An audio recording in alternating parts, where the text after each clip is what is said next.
Passion is the great energizer. And when people find something that they're passionate about, so many times they find their purpose.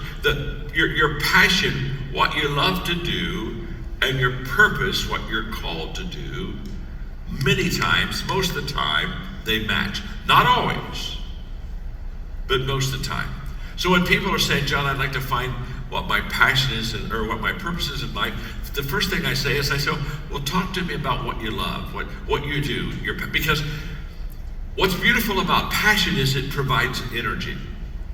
And energy allows us to overcome adversity and difficulties and failures and setbacks. It keeps us going. And so it's a very important part of us fulfilling our purpose in life, to have passion and energy. I'm 75. And people come to me all the time. They'll say, John, when are you going to retire? And I look at them and I said, well, I'm not going to retire. And they said, well, why aren't you going to retire? Then they kind of feel sorry for me, and they'll say, are you okay? I mean, do you have enough money? Are you all right? I smile and say, I'm okay. I've got enough money. I've sold 36 million books. Do the math. I'm okay financially. Well, then they said, why don't you stop? It's because I'm passionate about what I do. I left my home in South Florida this morning, got on my plane, and I came here, and I'm all excited about it. I mean, on the way over, I'm writing a book, and I'm thinking about you, and I'm thinking about, I get to add value to you. I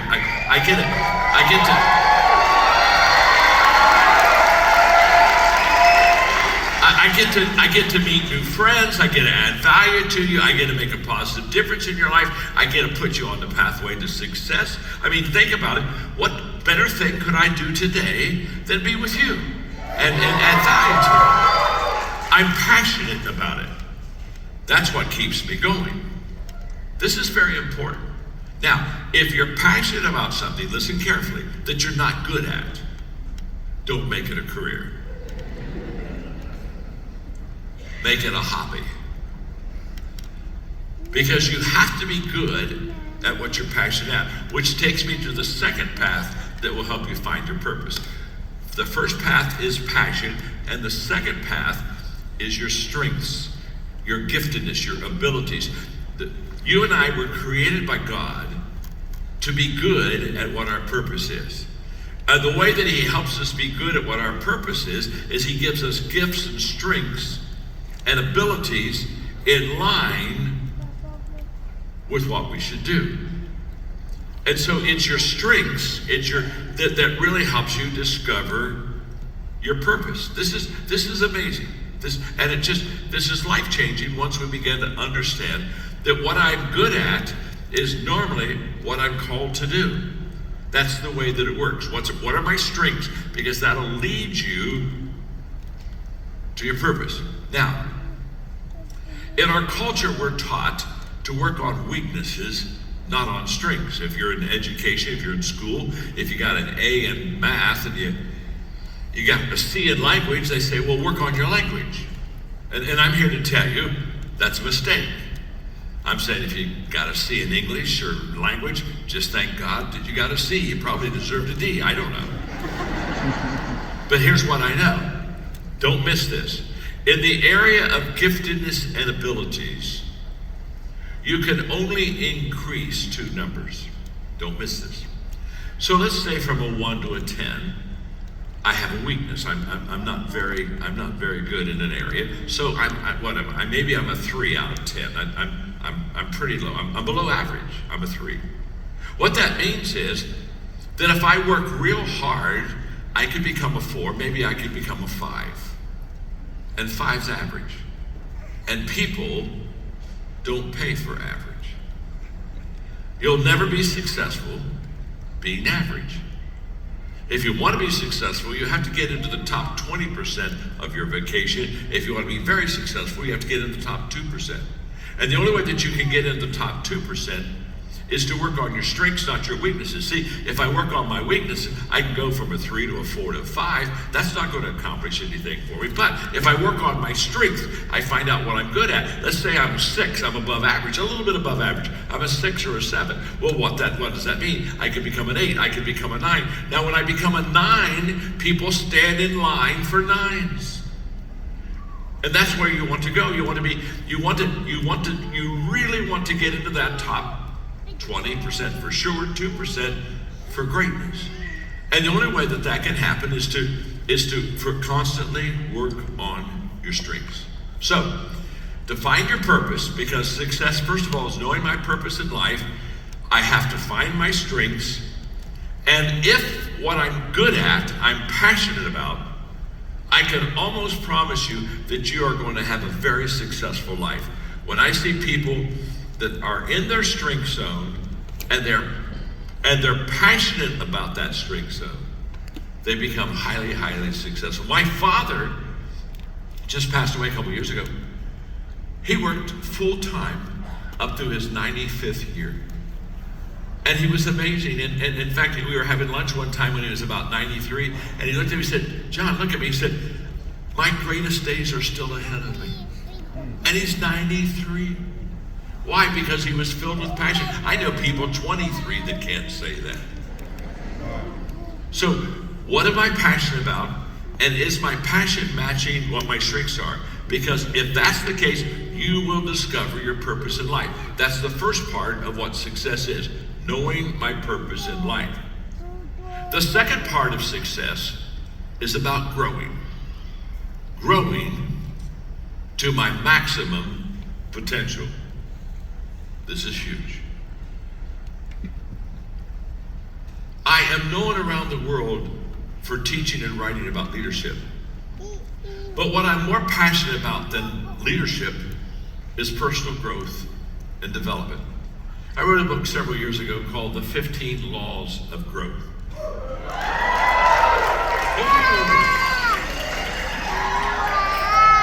Some of you have that book.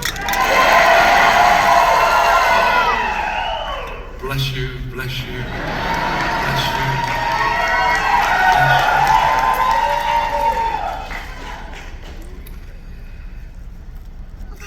My life was changed at a breakfast when I was 25, and when my mentor asked me what my personal plan for growth was. And I didn't have one. I not only didn't have one, honestly, I didn't know I was supposed to have one. Nobody ever said, "John, you need to have a personal plan for growth." In fact, when he asked me that question for the next few months, I asked my friends, I said, "Do you have a plan for personal growth?" And I had no friends that had a plan for personal growth. But that day at breakfast, my mentor said to me something that was just life-changing to me. He said, "John, growth, personal development, getting better is not automatic. You don't automatically get better. Now, you automatically get older.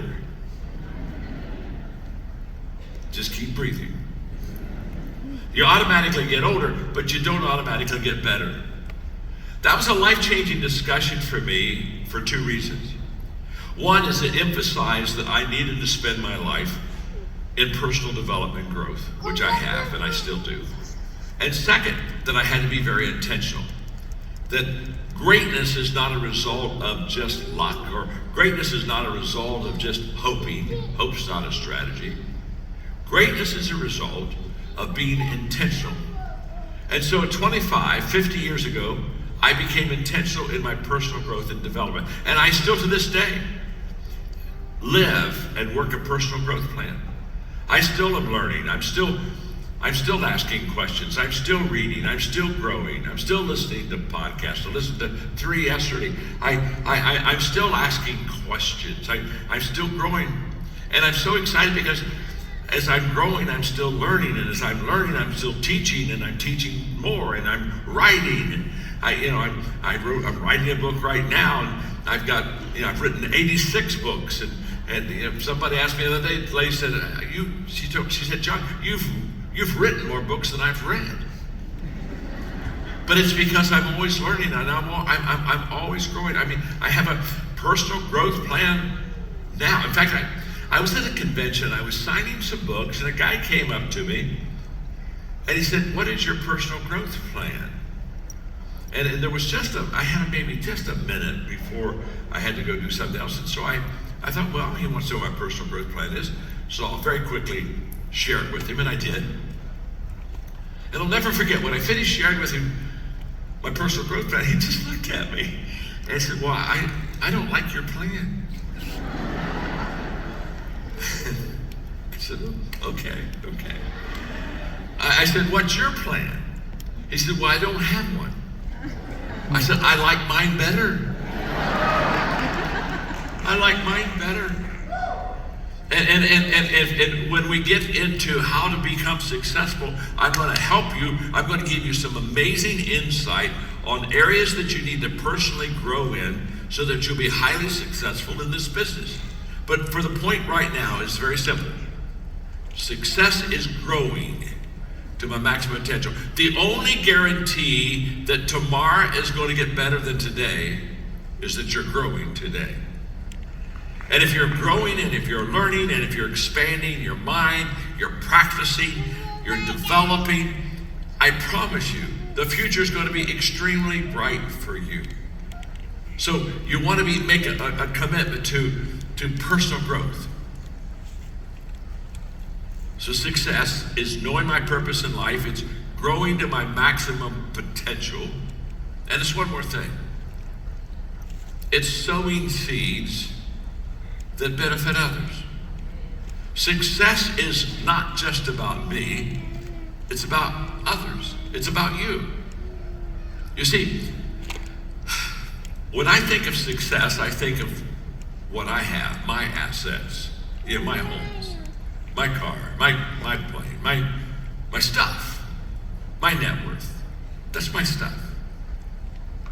And I know a lot of successful people, but listen very carefully. Many of the successful people I know, they're not happy at all. And the reason they're not fulfilled and the reason they're not happy is because they've lived their life for themselves. They have unintentionally been selfish. So it's all been about them and what do I receive? You see, success is sowing seeds that benefit others. I'm a seed sower. That's what I'm doing today. I'm sowing seeds in your life. I'm sowing seeds of principles and truths on success, and I'm planting them in your heart. I'm a seed sower. You see, most people, they're more concerned about the harvest they reap than the seeds they sow. Most people, when they get up in the morning, they say, what am I going to receive? I wonder if somebody's going to do something good for me. It's all about them. I'm exactly opposite. I understand that if I just sow seeds every day in the lives of people, the harvest comes back to me automatically. And it compounds with consistency. Today at 75, I'm reaping all kind of compounding of success in my life.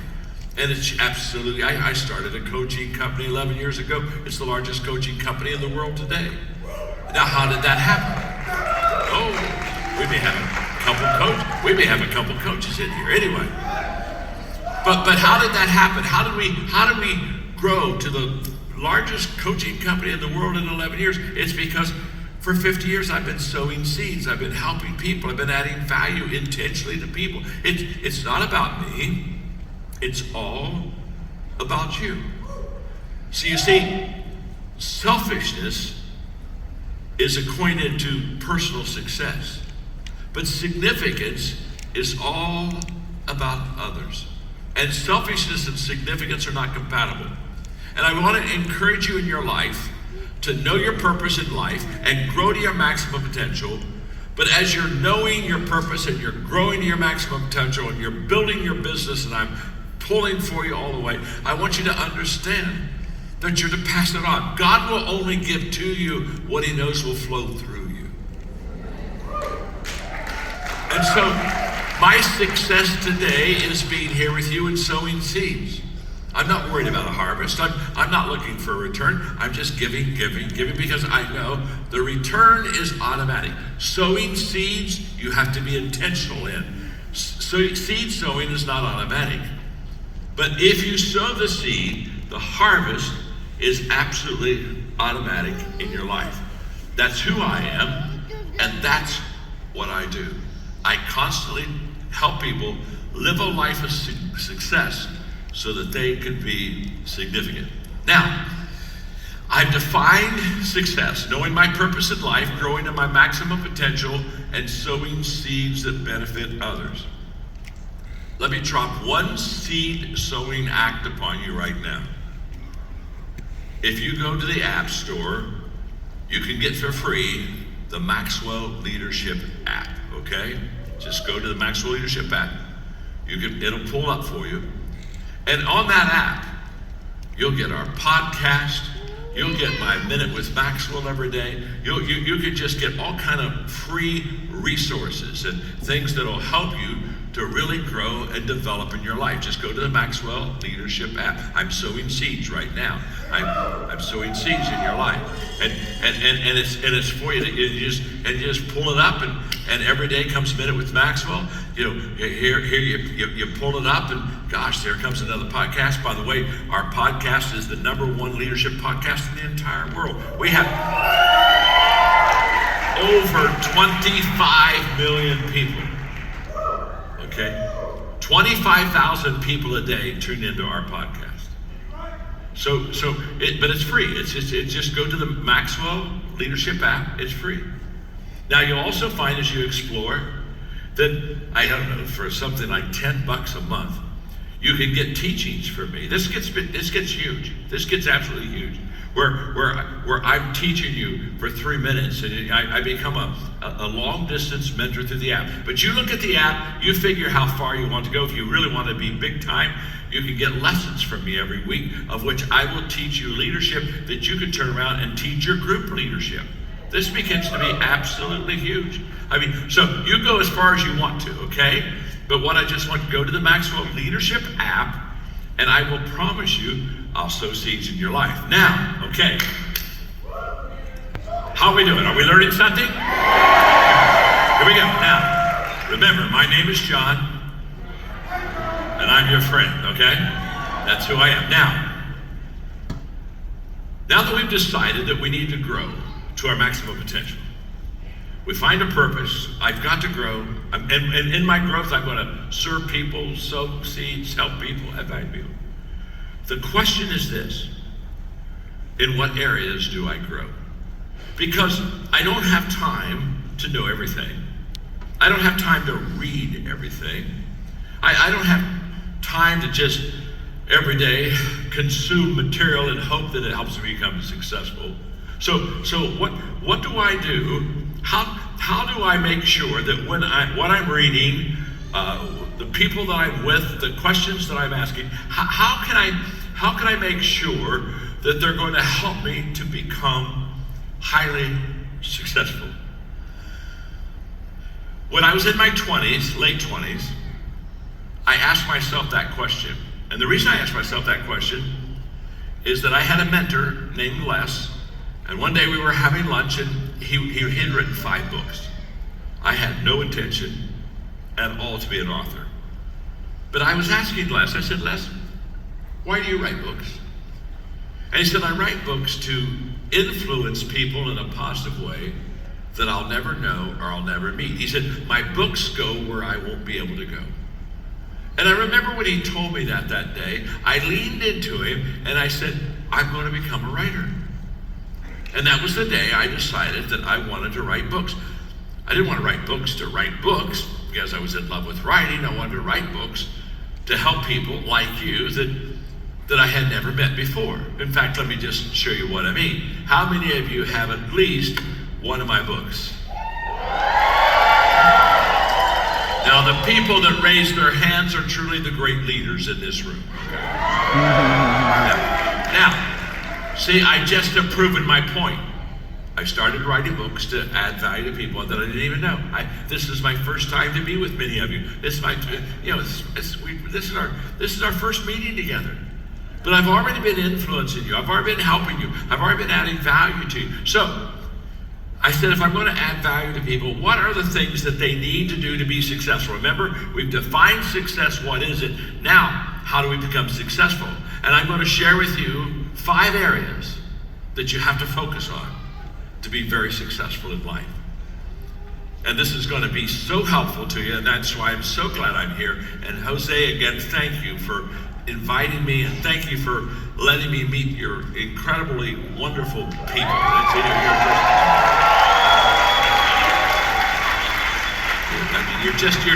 You're so hungry. I mean, while I'm teaching you, I'm watching you, you're taking notes and you're leaning in. You're so desirous to do well in your life, and you're so desirous to succeed. And you have no idea how that warms my heart, because I was there. 50 years ago, I was in your seat. And 50 years ago, I was at conferences like this, and I was taking notes, and I was asking questions, and I was hungry and just wanted somebody to walk into my life and say, John, if you'll just do this, you'll really do well with your life. So let me give you the 5 areas, okay?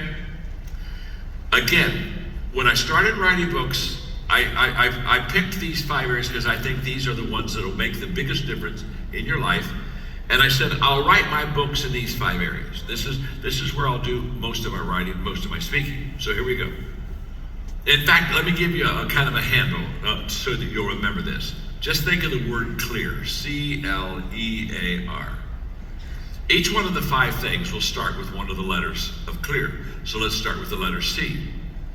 To be highly successful, you really need to develop your communication skills. You need really to make a commitment to practice good communication, because all leaders have to cast vision. That's communication. All leaders have a story to tell. That's communication. In fact, Warren Buffett said the most important thing that you can learn to be successful is how to communicate. Now, he's a multi-billionaire, he's known in the financial world, but he didn't talk anything about finances. He said, if you really want to be successful, you've got to learn how to connect with people. You've got to learn how to communicate with people. You've got to be able to connect with people.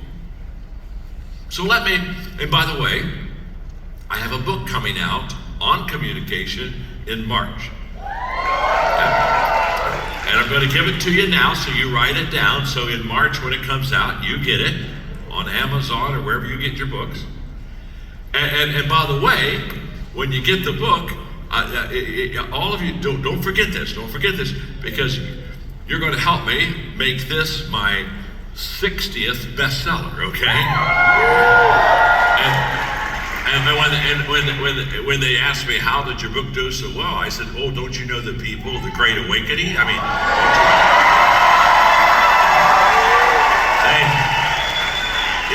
they brought it home. They brought it home for me. It's called The 16 Laws of Communication.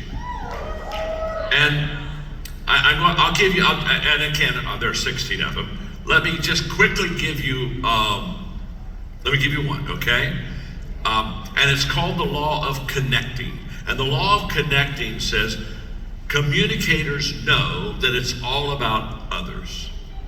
Now, this is such an important law of communication. In other words, my time together with you today is not about me at all. It's about you. And yet, when most people start communicating, they're more concerned about themselves than the people they're communicating. They're saying, boy, I hope I do a good job, and I hope they like me, and I hope I look good, and it's all personal. And what you have to do to connect with people is realize it's not about you. It's about others. In fact, my greatest advice to anybody that wants to be a great connector, a great communicator, is very simple. Get over yourself. Just get over yourself. It's not about you. In fact, you ought to laugh more at yourself because everyone else is. It's all about the people. While I'm out here on stage, it's all about you. It's not about me. It's not about me. It's all about you. How can I serve you? What can I say? What can I teach? How can I invigorate your mind and your heart to want to do better and grow more? It's all about you. In the last year, I've had the opportunity to go to Nashville. The CEO of the largest writing company of Nashville writers, literally 25 years ago, built his company off of my books. And he got a hold of me recently, and he said, John, I built my business off of your books, and they really help me. And he said, because I'm a writer, a songwriter, and I have a writing company, he said, you ought to write some songs about your books, so that people not only have the book, but they have the song if they want to. So they invited me to Nashville to come with all of these amazing writers. I mean, writers for, oh my gosh, Carrie Underwood, Tim McGraw. I mean, they're all #1 writers. And I go into the studio with these writers, and we're writing songs on my books, and I'm having a blast. I'm having so much fun. And one of the songs that we just wrote it. In fact, it'll come out. We're going to put an album of 8 songs out, probably late spring. But one of the songs we just wrote was entitled "Get Over Yourself." Isn't that fun? And it's off of the communication. It's off the communication book. And the chorus is just jazzy. It's just, it is so much fun with the choir in the background. And the chorus just basically says, you got to find yourself to know yourself. You got to know yourself to be yourself. You got to be yourself to improve yourself. You got to improve yourself to get over yourself. You got to get over yourself to give yourself. You can't give yourself until you get over yourself. This is huge. Oh, you wait till this song comes out. We'll be dancing and singing and learning all at the same time. It's going to be so much fun. But the point is, you can never give yourself to someone else until you get over yourself first. It's not about me. It's all about you. It's back to what I said. Every day is a success if I'm sowing seeds. It's the seeds that I sow. It's serving you today. It's helping Jose and his team to go through with the vision of getting bigger and better and building this organization. It's all about you. So you got to get over yourself. So what does that mean? Well, that just means you're first. I was in Baltimore recently, and I was teaching, and they had a railing over in this area, and I decided to walk over there and sit down for a while and teach. And so I sat down, and I moved a little bit on the railing, and when I moved on the railing, all of a sudden I realized that there was like a nail in there or something, and my pants ripped. And it wasn't like a little rip, it was like a rip. And so I was sitting on the railing, and I've got like 2,000 people, and I look at it and I said, you know what, my pants just ripped. Yeah, they just ripped. And so I think I'll just sit here and not move. And I'll teach from here. And I said, what I need somebody to do is to go get me a pair of pants, okay? So I gave the sizes. I said, well, somebody go, and some lady said, I'll go get some pants for you. And so she left, and everybody clapped for her. And so I'm now on the rail, and I got ripped pants. But it's okay, it's not about me, it's all about them. And then I decided to have some fun, so I kind of got off the railing, but never turned my back to them. I'm going back and forth like this, and we're all having a blast, and I'm teaching, and when it's all over, the break comes, and I got my new pair of slacks, and I put them on, and thanked the lady, and gave her some money, and off I went. Now, let me tell you, it's just very simple. It's very simple. To connect with people, you have to find common ground. Agreement is essential. And the common ground I find is not my ground, it's your ground. So I'm quick to find out all about you. I wrote a book about, I don't know now, 9 years ago maybe, called Good Leaders Ask Great Questions. I want to tell you something. If you do not have that book, I would encourage you to get Good Leaders Ask Great Questions. And in that book, I talk about questions I ask myself, questions I ask my team, questions I've asked my mentors. Because you see, the quality of my questions determines the quality of the answers that I receive. So I'm going to ask questions. I'm going to always be where you are, because that's what good communicators come to you. They don't ask you to come to them. What do great leaders do? Great leaders, they find the people and then they lead them. Great communicators, they find the people, connect with them, and then they cast the vision. Then they sell the product. Then they add value to them through the resources. But it's all about the other person. So that's communication. The ability to communicate in such a way that it connects with the people. So let's go to the letter L in clear. Remember, there are 5 things that you want to do your personal growth in. Communication is one. The letter L stands obviously for leadership. You knew that already, because I'm known as a leadership expert. In fact, recently our publisher just shared with me in the last few months that I have written more leadership material than any person that's ever lived in the history of the world.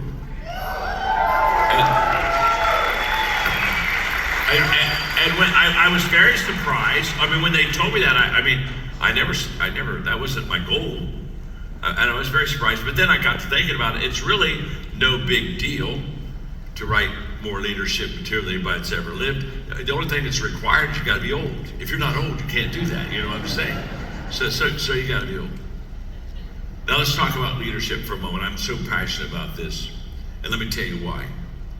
When I was in my 20s, your age, when I was your age, I came to a conclusion that I thought was true as a young person. Today I know it is very true at 75. Don't miss this. The statement that motivated me to learn leadership, teach leadership, write leadership, become a leadership guru was this statement. Everything rises and falls on leadership. Everything. The moment that I believed that and was convinced of it, I made a commitment. And my commitment was, if it's true that everything rises and falls on leadership, then I'm going to teach people how to lead, because no matter what their profession, no matter what their business, no matter what their job, if they know how to lead well, they'll succeed well. Everything rises. The best days are the days you have good leadership. The reason you're doing so well in this organization is you've got good leadership. It rises. The momentum, the culture, everything is all about building great leaders and entrepreneurs. It's a beautiful culture. Everything rises on leadership. And if leadership is bad, it all falls. I mean, leadership is either the greatest blessing to the people or it's the greatest curse. In fact, in the John Maxwell companies, we have a statement, and the statement is, everyone deserves to be led well. They really do. Now, I travel around the world. I travel internationally all the time. And I go to countries where people are not led well. And I feel very badly for them, because they're contained.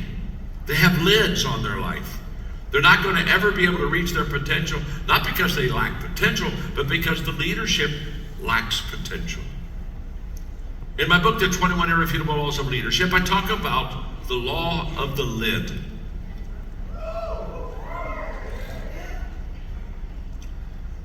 And the law of the lid just simply says how well you lead determines how well you succeed. That's true. It's true in government, it's true in business, it's true in education, it's true in religion, it's true in everything, right? Now watch this. Let me illustrate the law of the lid for a moment. Let's use the scale of 1 to 10, okay? 1 being very poor, 10 being very good. Let's say I'm an average leader. I'm a 5. So this hand represents my leadership lid. This is how well John Maxwell leads. He's a 5. He's not a real bad leader, but he's not a real good leader. He's just in the middle. I'm an average leader. I'm a 5. That's my leadership skill level. That's my leadership ability level right there. I lead at the level 5. Now, if this is my leadership lid right here, this is how well Maxwell leads, then my organization, my team, my people, they will come under, but never go higher. than a 5. I am the lid on the people I lead, and I'm on the lid on the team that I'm trying to build. If I'm a 5, my organization will just be a 4. And it doesn't matter what business you're in, I don't care. It works universally. I've taught this principle around the world thousands of times. It's a fact. How well you lead determines how well you succeed. Now, when I do Q&A sometimes, people will raise their hand, they'll ask me the question, they'll say, John, are leaders born? And whenever they ask me the question, are leaders born, I always give them the same answer. Of course they are. Think about that question. I've never met an unborn leader. And don't particularly want to either. Thank you very much. What they're asking is something very simple. When they say our leaders born, what they're really saying are there's some people when they're born, they have leadership gifts and skills, so they go to the front of the line. And some people, they don't have any leadership skills, so they go to the back line. That's what they're asking. And what I want you to know today is this. And I can speak with authority because I have the largest leadership training organization in the world. We have trained 6, we've trained. Thank you. You're so good. You're so kind. I may take you on the road with me.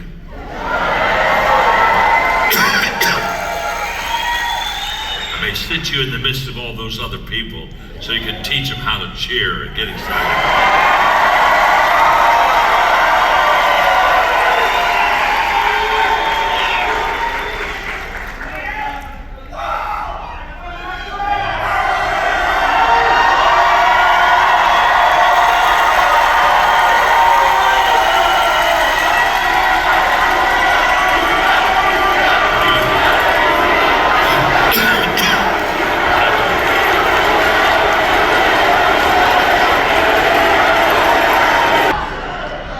I don't want you to miss this because we've trained 6 million leaders in every country in the world. We know how to train leaders. Now listen very carefully.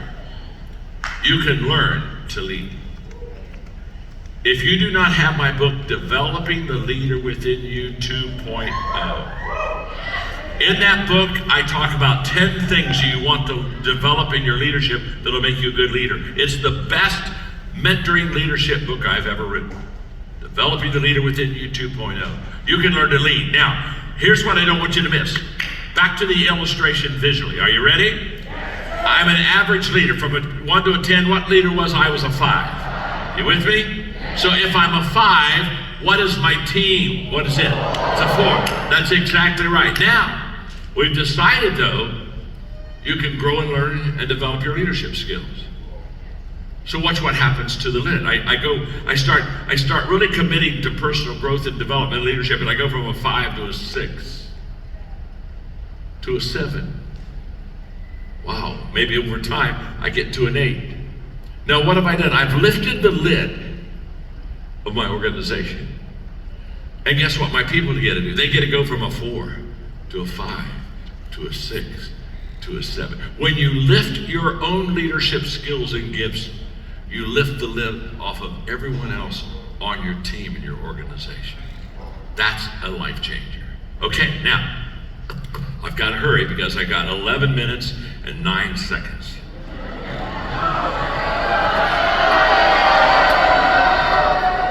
Or we could just trash that timer.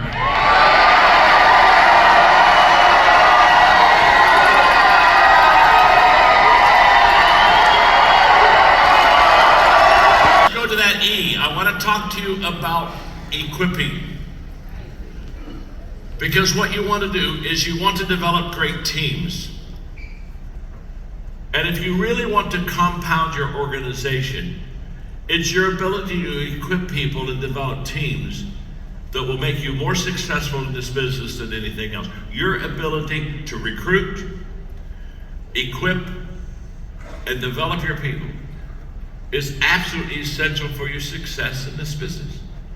So let's talk about it for a moment, because I am so passionate about what happens when you understand that it goes beyond just developing yourself. So you see, again, if I if I could come off stage and I could talk to you and interact with you, and that would be so much fun for me to just personally get to meet every one of you. And you would say to me, John, I really want to succeed. How can I really succeed in this business? I would ask you two questions. And the first question I'd ask you is, what are you doing to develop yourself? Because you cannot take your people where you have not gone yourself. You just can't. You teach what you know, but you reproduce who you are. This is essential to your success. You cannot give what you do not have. So you always develop yourself first. And it's not because you're selfish. It's because you have to develop yourself first so that you can provide what your people need for them to develop and grow. That makes sense. You with me? So I would ask you, what are you doing to develop yourself? But then the second question I would ask you is, what are you doing to develop your team? What are you doing to take your team to a whole new level? I wrote a book several years ago called The 17 Laws of Teamwork. Laws such as the law of Mount Everest: as the challenge escalates, the need for teamwork elevates. Wow. Laws such as the law of significance: one is too small of a number to achieve greatness. So your success is going to be in developing and equipping people around you. Don't miss this. Here's what I want you to know. When you develop yourself and you really work hard at maximizing your potential, you add. You will always add, so that means you'll always have some degree of success. But when you develop people and equip them that are around you and develop good teams, you multiply. And what you want to do is you want to go into the compounding season of your life. You want to multiply. You want to be able to have people do what you can do, so that all of a sudden you can reach more people and change more lives and add value to so many more.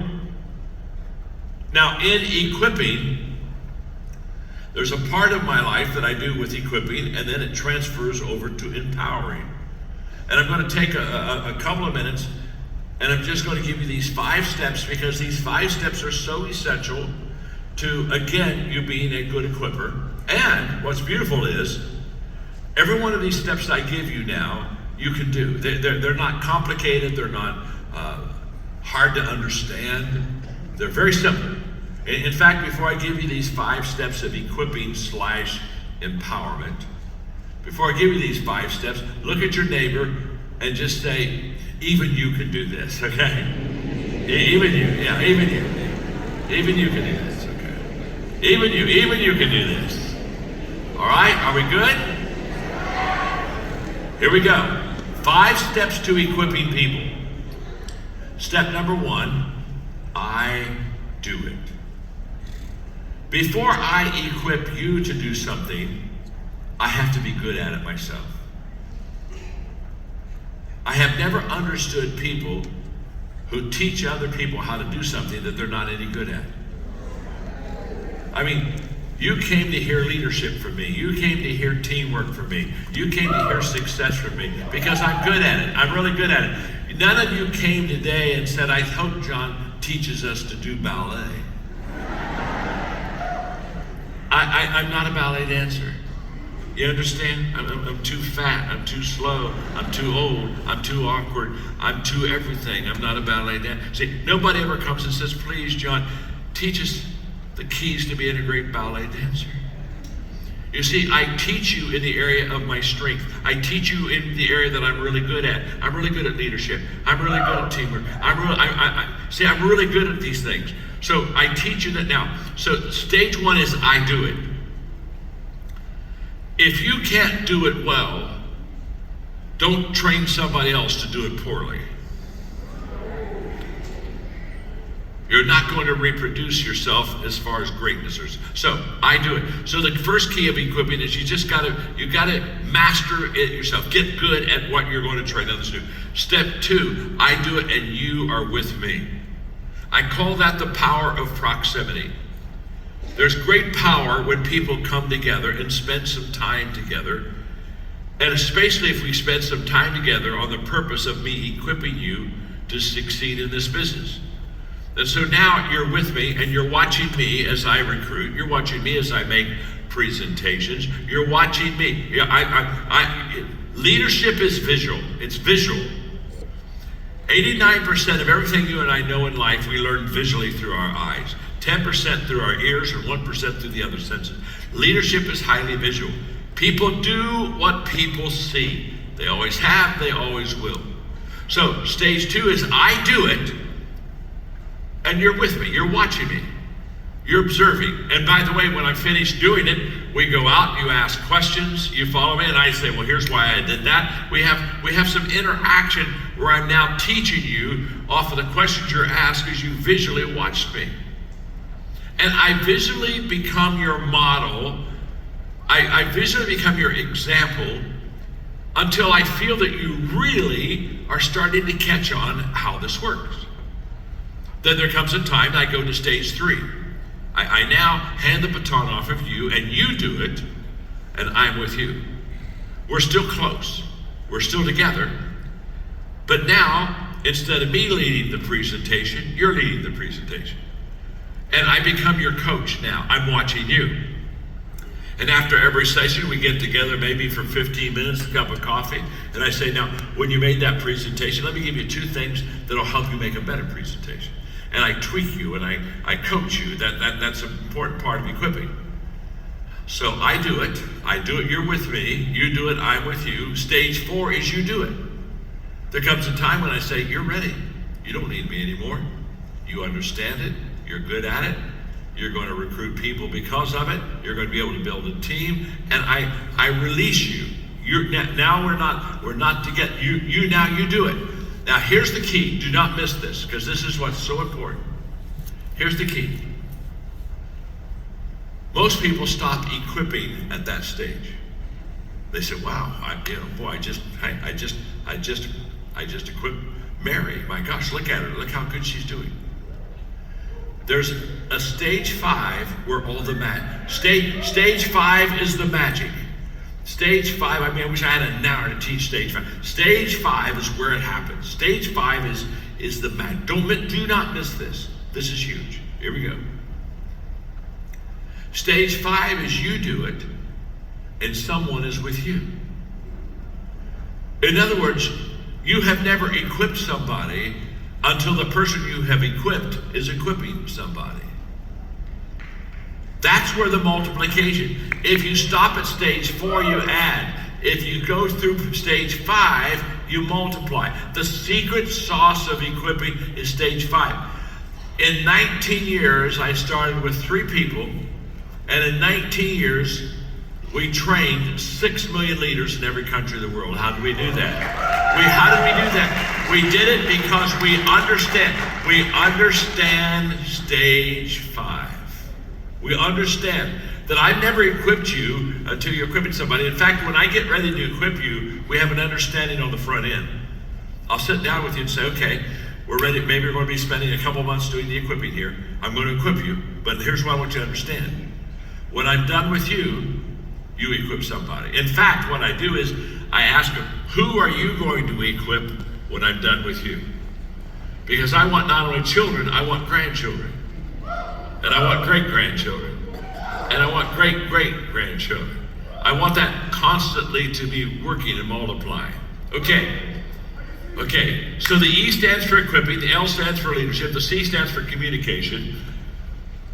Somebody's listening. This clock's been on 3 minutes and 22 seconds for the last 5 minutes.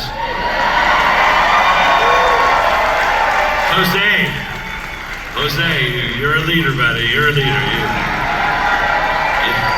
You understand, friend. You got it worked out. All right. This will be the longest 3 minutes and 22 seconds in the history of the world. The letter A in clear. Communicate, lead, equip. Are you with me? And by the way, the Maxwell Leadership app that you're getting always will be doing clear. Every week you get clear. Something on communication, something on leadership, something on equipping. The letter A is for attitude. How you and I think. Attitude is perspective. How I view things is how I do things. That's a fact. And so therefore, it's important to help people think correctly. And I want to say two things about attitude quickly. Number one is that attitude isn't everything, but it's the main thing. I want to have honesty with you. I'm your friend. My name's John.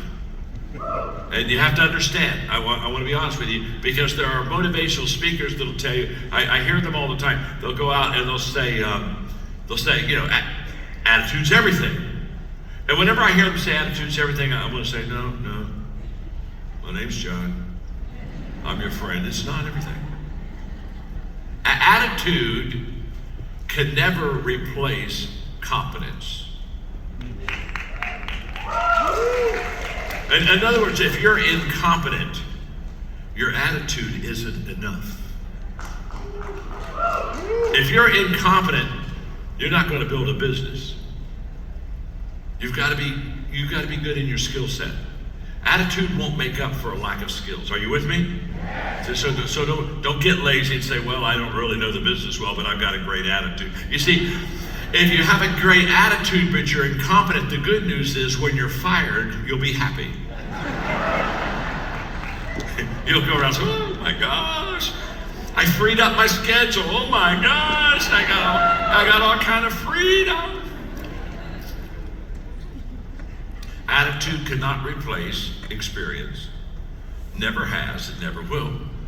There are certain things you just have to experience and learn in life to just to get better. So what I want you to understand is attitude isn't everything. And so don't go so far with this. We're so big on this stuff. We write songs on it. We write songs,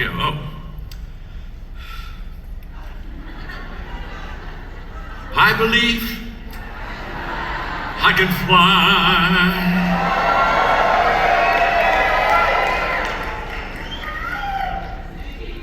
No, you can't. My name's John, I'm your friend. You can't fly. I don't, no matter how long the runway, I don't care. No matter how long the runway, flap those arms all you want to, you ain't getting up in the air. You can't fly. Okay. It's okay. It's all right. Again, back to my ballet dance. If I told you I believed I could be a world-renowned ballet dancer, you just look at me and say, the man's delusional. Belief is so essential. Belief isn't everything.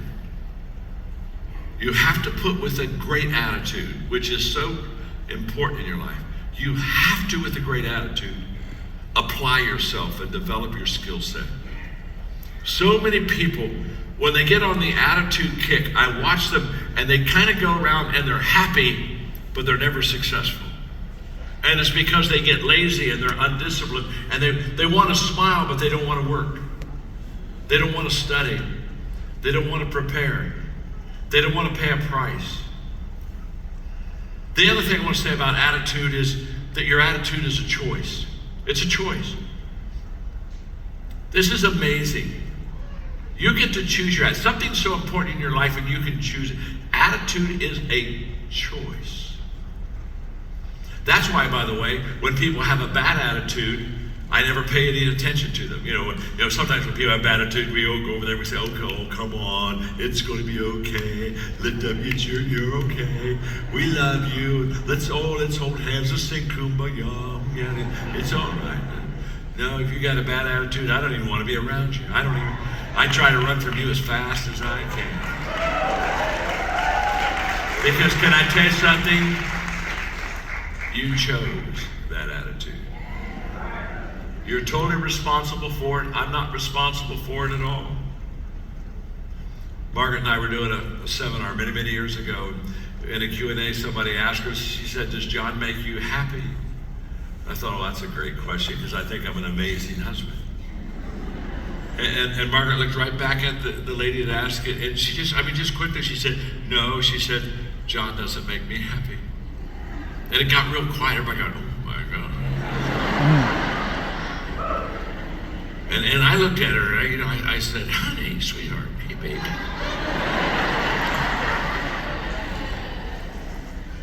explain what you mean. Have you ever asked someone to explain something, and so they explain something, and after they explain something, you wish you would have never asked them to explain something? Because when I asked her to explain it, she said, well, sure, I'll do that. She looked at the glaze and I realized in the first 6 months of our marriage, he would never make me happy. Now, I don't know if you have the gift of discernment, but we're going downhill very quickly. And then she said, because the first 6 months of our marriage, that's what I expected him to do, make me happy. I was teaching school. He was in ministry.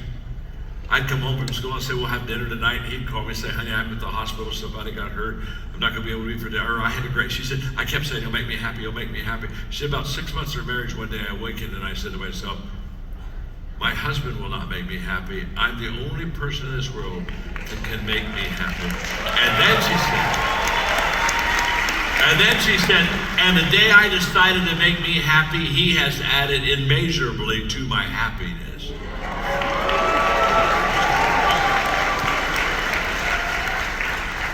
Attitude's a choice. The letter R in the word clear is all about relationships. It's all about relationships. Probably of all the quotes that I'm known for, the one I'm best known for may be this one. People do not care how much you know until they know how much you care. It's all about people. Stanford research says 87% of your success is people knowledge, 13% of your success is product knowledge. You're in the people business here. I know you do insurance. I got it. But you're not in you're in the people business. People won't go along with you if they can't get along with you. So there's nothing probably more important than your ability to love people, care for people, have good relationships with people, serve people, intentionally add value to them. So as I wrap it up today, I want to again say, Jose, thank you for inviting me.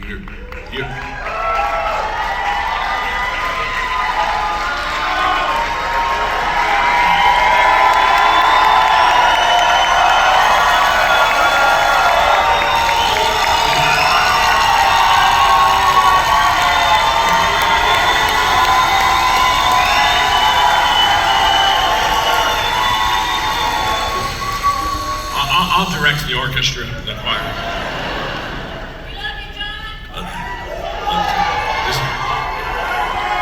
You too, be very proud. Be very, very proud. Like begets like, and your heart is their heart, and your values are becoming their values, and your passion is becoming their passion, and your vision is becoming their vision. So be very proud. Everything rises and falls on leadership, and in this organization, it's rising.